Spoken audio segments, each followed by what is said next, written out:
Welcome to this week's news without the bullshit. Let's get started.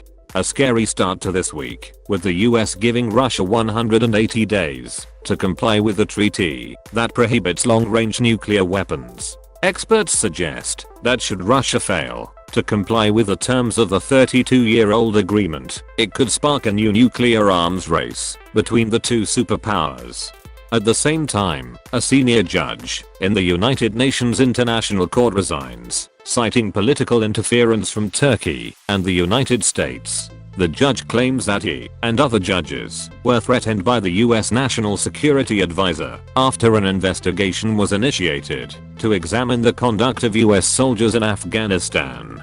This comes after the United States drops to number 22 in the 2018 Corruption Perceptions Index. The data has Denmark take the top spot as the least corrupt country in the world, only slightly ahead of New Zealand, a country that many people assume is imaginary. The link to the entire index will be available in the description. Meanwhile, dodgy conspiracy videos on YouTube will join this series on the list of shit that YouTube conveniently forgets to recommend, while at the same time, young people complain about never being able to own houses, and French people protest about something as trivial as education. In technology, net neutrality supporters faced the FCC, arguing that they had no right to repeal rules passed 4 years ago. However, as this makes zero sense to anyone, let's make this easier. In 2015, rules were put in place in the United States that prevented internet service providers from providing faster or slower speeds on a website-by-website basis. The concept of service providers treating all data equally is the basis of net neutrality. What this means is that large well-funded sites cannot pay these service providers to make their own speed faster than their competition. It also prevents internet service companies from charging more for fast lane services or to restrict access to some sites entirely unless using more expensive plans. In 2017, the Federal Communications Commission repealed these rules, so this week, a panel of 3 judges heard arguments from both sides that may decide the fate of the internet as a whole.